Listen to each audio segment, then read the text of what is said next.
বন্ধুরা, তন্ত্রিত রান্না করে আমাদের সবাইকে স্বাগত। আজকে দেখাবো চিড়ের রস পিঠে গো। প্রথমে নারকেলটাকে আমি কুড়িয়ে নিয়েছিলাম, তারপরে তখন চিড়েটাকে ভালো করে জলে পরিষ্কার করে ধুয়ে নিলাম।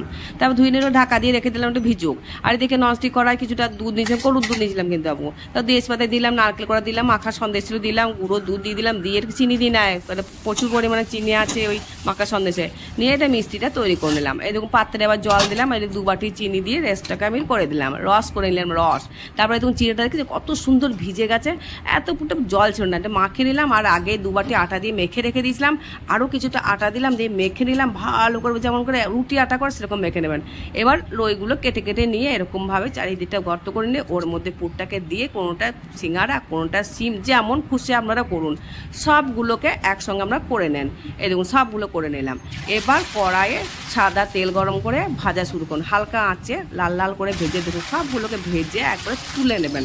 আগে ভেজে তুলে নেন, তারপরে এই যে রসটা গরম করে দিলাম হালকা, ওতে কিছুটা ভাজা পিঠে ছেড়ে দিলাম আর কিছুটা আমি রেখে দিলাম। এই দেখুন একটা ভাজা পিঠে ভাঙছি, এত সুন্দর মচমচে হয়েছিল না, দেখুন একবার দেখুন চামচে দেখ খাচ খাচ খাচ করে আওয়াজ হয়েছে, কত সুন্দর।